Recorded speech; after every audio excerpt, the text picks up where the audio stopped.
Right, well, welcome to Restart Sailing number show 37. I'm Simon Lovesley, the founder of Restart Sailing, and joined by my colleague John Emmett. I think we're at the opposite ends of the country today, aren't we? Yeah, no, it's great to be here. I'm in sunny Weymouth, although as you can probably see, it's actually not so sunny now. We're sort of coming to the end of the summer.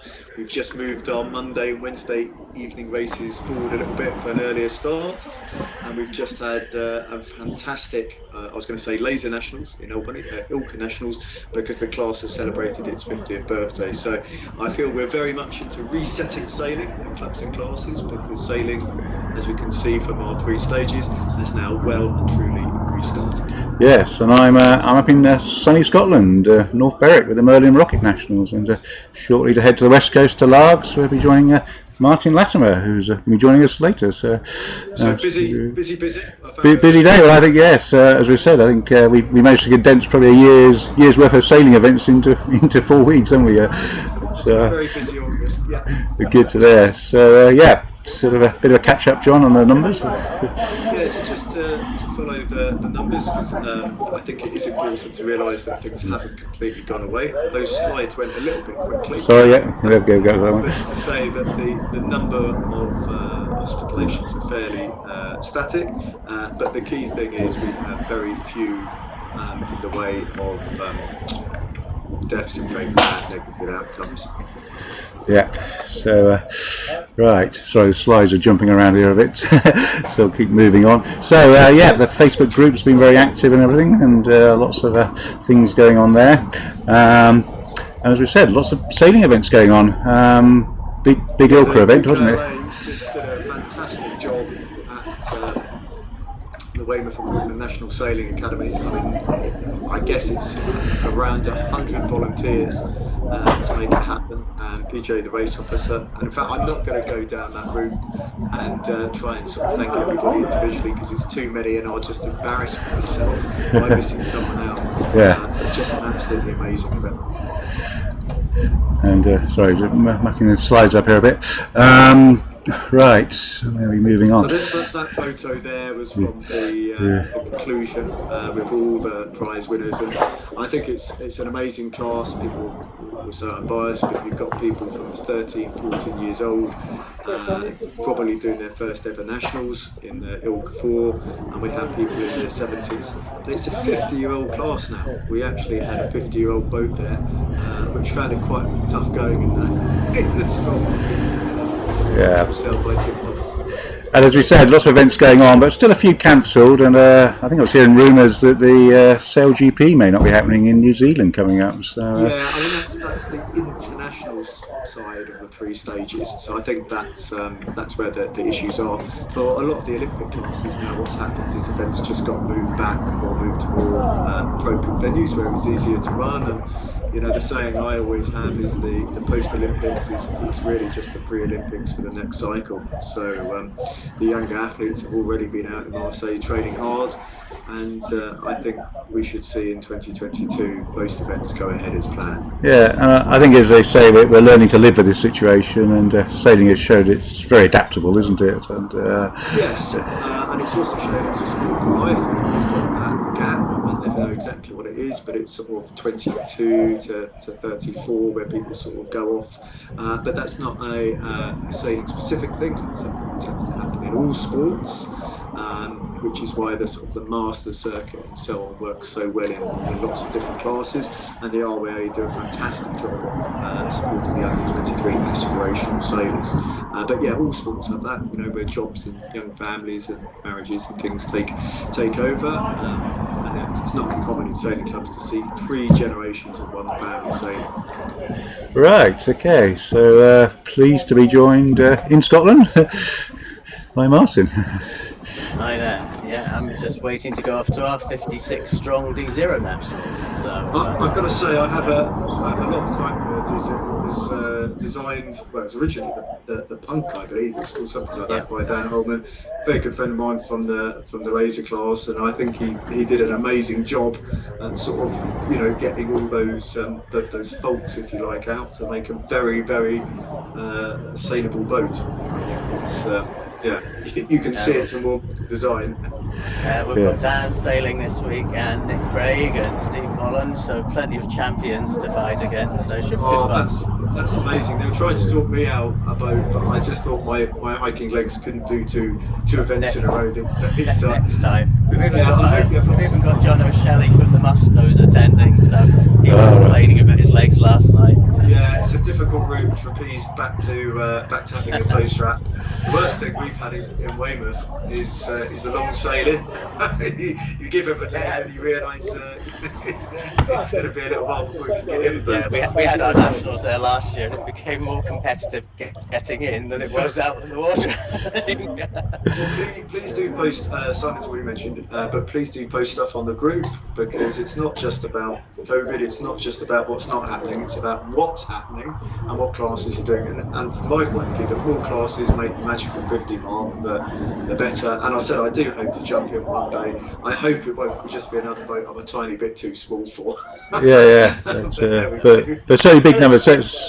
So Martin, you range is 65 kilos right through to 105, I think, this year. But people always tell me that, but I know the optimum weight is always a much smaller margin. But it's fantastic. The class. So moving on, Martin, you've obviously been busy with other things, haven't you? Looking at some of these slides.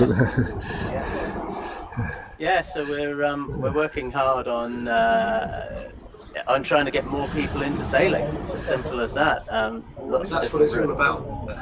Yeah. So we've got two new water sports hubs moving their way along. They're going through their business planning, and one will be heading to planning permission in a few weeks' time. But all of this started with in Scotland. Sailing, as we all know, doesn't always get recognition. Maybe it should, in terms of economic benefit and all of these different things. Jobs, leadership, bringing people, back from their computers to the water, and just getting out and active. And so 7 years ago, we wrote the first marine tourism strategy for Scotland, got it adopted by government. That attracted £25 million worth of investment from the agencies, Scottish Enterprise and Highland and Island in particular.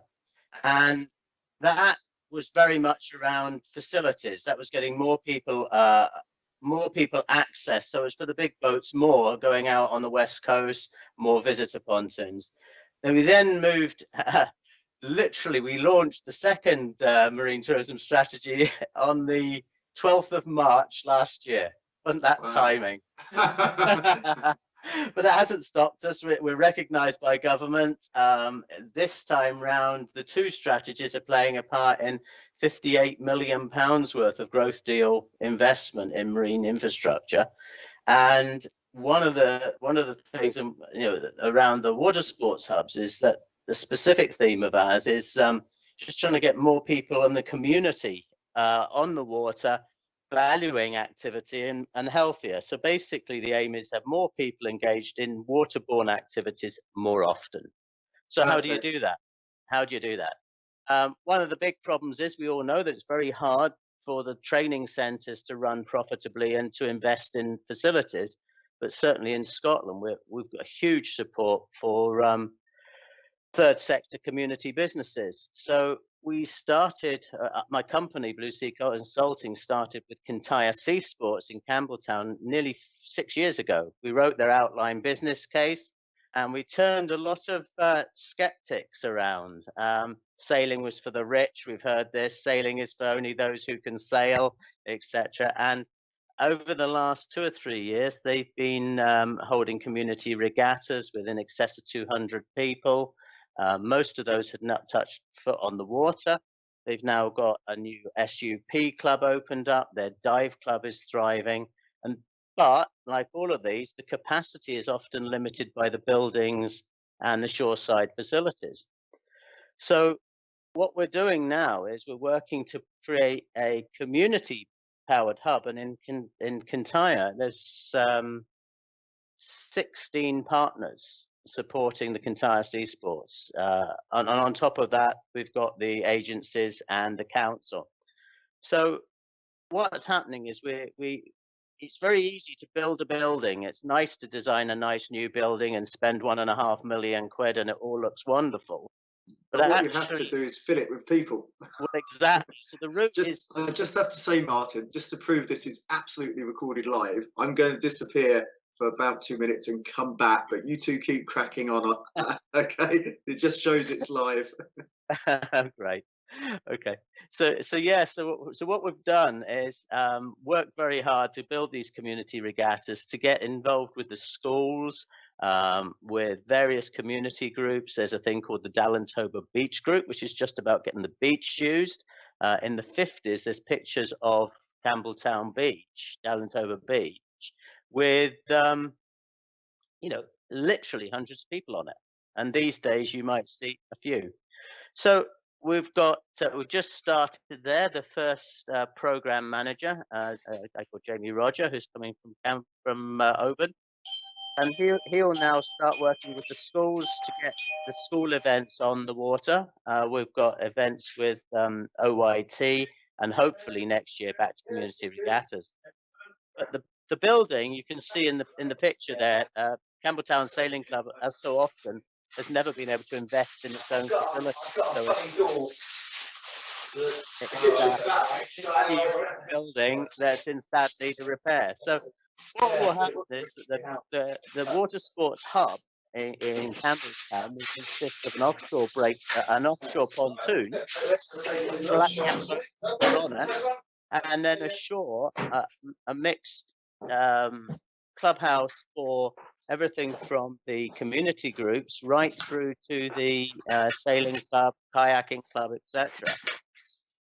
Ground floor will be, as with any other, all the usual wet facilities and a wet classroom. And then on the upper floors, we'll have our dry classroom, community-run cafe, etc. But the beauty of this model is that because of the depth of business skills, this whole thing is run very much like a business. So one half of it is commercial training, much like any other RYA centre or kayaking or SUP. That will run safaris, will run PB2s and all sorts of things. On the other side, we've got a host of volunteers who are putting a huge amount of time in to just connecting people with them. So that's Campbelltown, and that's moving forwards very quickly. In Stranraer, interestingly, slightly different approach, and that is that they've got an arena is being expanded. They've got a great park. The sailing club is very, very small, and all the clubs are tiny. And yet, Loch Ryan, if anybody's ever been there, is the most amazing expanse of water. It's virtually enclosed, except for a narrow entrance. It's about 7 miles long, and it gets good wind, kite surf, and a fantastic beach. So what they're doing there is they're creating we've termed an active beach. It's very much along the lines, if you like, of a Nielsen or a Sunsail centre abroad. But what we'll be doing is building a really nice building with easy access. So the idea is there's no barriers to going afloat. So, there we go. Oops, sorry. Yeah, just moving on a bit. Is that a big okay? Simon or the computer's subtle hint for me to go onto the coaching section. Yeah, I'm running out of battery, so we need to. The idea is to build a building with no barriers and to have an active beach and a get wet campaign. And that links with the schools, links with the clubs, and it means that instead of calling our instructors, there'll be leaders. They'll be very much around getting folk afloat. There'll be bathing stations offshore so that we can sail and kayak and what have you. So the thing is now is that we've managed to get a huge amount of interest between the two centres, nearly £4 million worth of investment attracted. But we're seeing hundreds of people already involved and getting involved in water sports that weren't there before. And I think, in many ways, to close, I think the sailing groups, many are involved in this, but more recognise the role in the community. More than that, they want to survive. They've probably got to morph from being pure sailing groups into much more inclusive water sports club. get folk afloat, and then sell them on the sailing as part of their development, if you like. So Perfect. Good stuff. Get some folks afloat. Right. So sorry to move things on a bit. We go. Coast sailors, eh? So yeah, it's amazing, looking exciting, and it's going to introduce hundreds of people to boating that weren't there before. And I think just being inclusive is very important. So I want to thank you very much for your time. It's been really good, and please do watch the group, because maybe there'll be some questions which come up that you can answer. Every show we do a little bit of coaching, and I think this is not a dig at anyone in particular. It just got me thinking about the winter season. We just had quite a breezy championships this week. We've been quite lucky, I think, for a lot of events that have had good wind this summer, and it's just very important to be the right body weight for the boat that you sail, and that's an actual choice of word. It's not race, sail. So it's always very tempting to look at having, you know, a boat which has got a lot of sail area for Wednesday evening race, or you have a boat with very little sail area for when it's windy. Whereas in fact you need to, as much as possible, sail the same boat continuously and sail a boat that's appropriate for your body weight. The writing's probably too small for a lot of people to read, but that means, you know, going to the gym and getting stronger, rather than just eating lots of pies. So this is meant to be a silhouette of somebody who's been looking at the gym. I know my shoulders don't quite look like that anymore. And it's not just about speed going through the water. If you look at this, the 470 doing the top mark rounding, it makes the boat handling and everything else easier and more enjoyable if you are the right size for your boat. And that, I thought, followed on quite well from the previous show 36, where we talked about diet. So that's it. Quite a short show. We're trying really hard to keep this regular Thursday shot. We're still doing the Restart Sailing chats. If people are at Weymouth or at any point in the same location as me, we'd love to continue to talk to clubs and classes. And for the next show, I don't know if you've got that slide. Yeah. Got Nigel Rolfe. Burfield. Yeah, and Nigel's doing some great things at Burfield, getting some innovation going, and lots of people sailing. So another one, really looking forward to that. And you know, reach out if you'd like to be on the show. We're happy to promote all forms of sailing. My heart now is very much the grassroots, because those are the people we're going to see in 10, 20 years time, and they're the future of the sport. So right. Thank you both. Thank you very much.